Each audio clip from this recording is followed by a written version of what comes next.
Greetings and welcome back. In our previous lecture, we set up our product object or node that we're reusing inside of main to create our products up in here as we create new products. So we got some products to start with and work with. I created a calculate price function. One thing that I didn't include that I want to point out is you probably want to randomize call right here, and this basically just reseeds the randomizer to make sure that this always returns a unique number. I had some instances where this rand range would start returning the same values, and so this just makes sure that it always gets a new seed each time, so it'll be more random. So let's see now how we can create a city product. We have a city object now, and we have products, but we need like a city product. And what I mean by a city product is we need a product that's going to basically be a city product. It means that the pricing is going to be by city. It's not going to be by product itself. So there's not just going to be one product price. I can't come in here and say price equals, because it's going to be a different price in every city. So we're going to create the data structures and finish those out to manage that. So we come here and let's not create a new scene this time. Let's go here and create new. I'm going to try to keep from having a naming problem like we did last time. So I choose node here, and just like in my others I had node. So I did name that city. That's right, I did name that city. So let's rename this product, and let's name this city product. And that's how, when I created this, I got the wrong name for my script last time. So this is the name I want because it's a city product object. Now, how do we represent a city product object? Well, one of the simplest ways to do this is a design pattern I use with lots of games. And I can say var city, and that's going to equal the city that we have, and so for right now it's just null.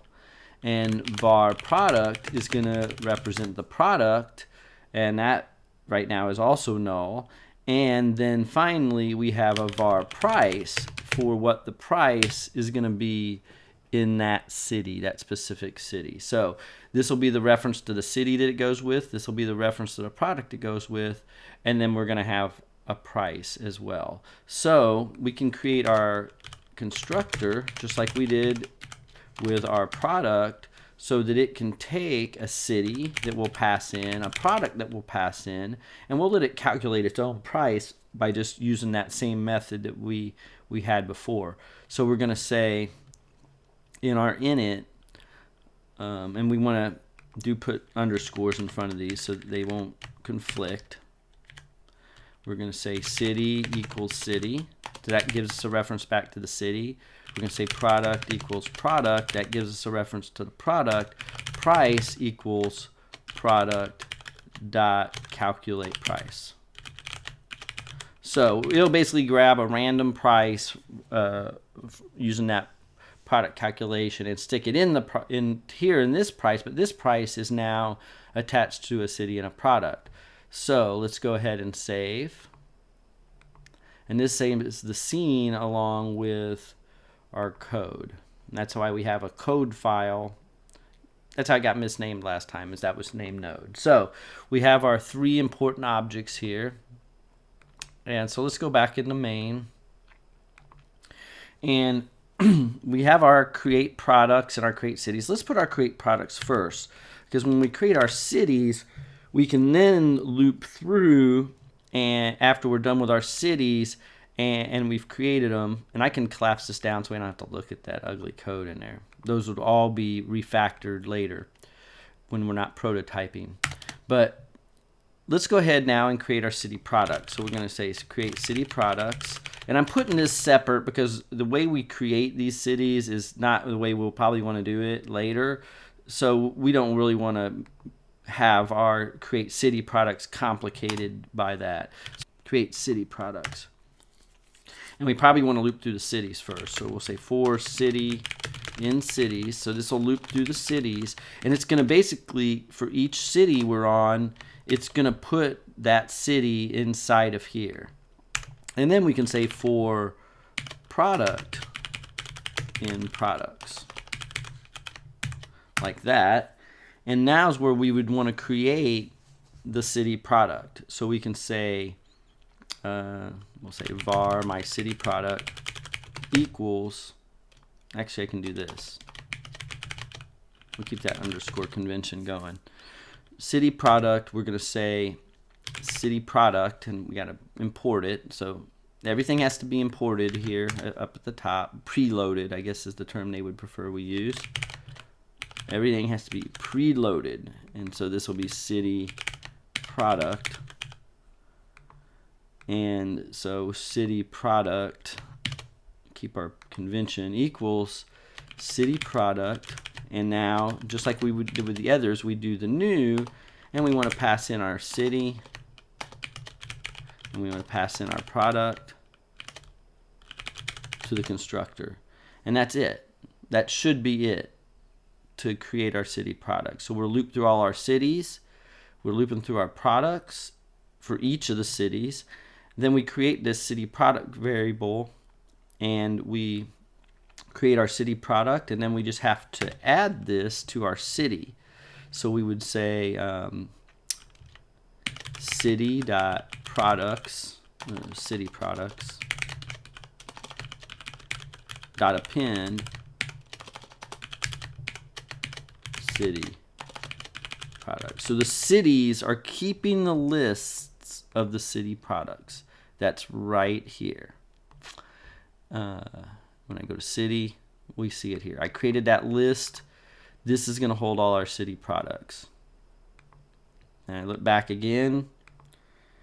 All I have to do is make sure we're in the right order here, that we take city first and then product, because if you switch these around, then everything's going to go crazy. So that should do it. Let's run and see that we don't get any errors first off. We don't get any errors. That's a really good sign. And I do believe we were for sure calling create city products. So let's just create a quick method to print the city products. And this is just a debug thing. We're just going to take this. We're going to say for city and cities. And let's just get rid of all that. We don't need that. For city and cities. Then we're going to say for city products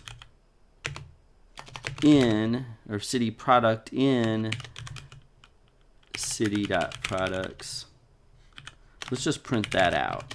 So we're just going to print that out, and we'll just know that we got, actually, let's just do this. We'll sit printing city product dot price. And so that's, we'll see the prices getting listed out, and we'll have enough confidence to know that we accomplished what we wanted to in this lecture. Print city products. Create the city products, print the city products. Run it. And we got an error. Invalid index. Oh, this is city products. And there are 5, 7, 13, 7. So those are our random prices that are assigned to the product, and you'll notice that there's 4 of them because we have 2 cities and 2 products. So everything is working as it should. I could actually do this and say product %s, comma city, %s, comma price, %s, in the quotes, print %, and then we're going to say product city dot city name, comma product city dot product name. And there it is. Hong Kong general goods is 3, Hong Kong arms is 10, Shanghai general goods is 12, Shanghai arms is 9. And you'll see that all of this data, I just punched that out right here. I can reference, see, when I'm in my city product, I can get everything inside my city just with this dot notation. So once I get and look at the city, I got the city name. So city product gives us links and that reference is stored so we can get everything we need inside of our city. And of course, we can see the same thing with the product, and we got the price all in this 3 lines of code.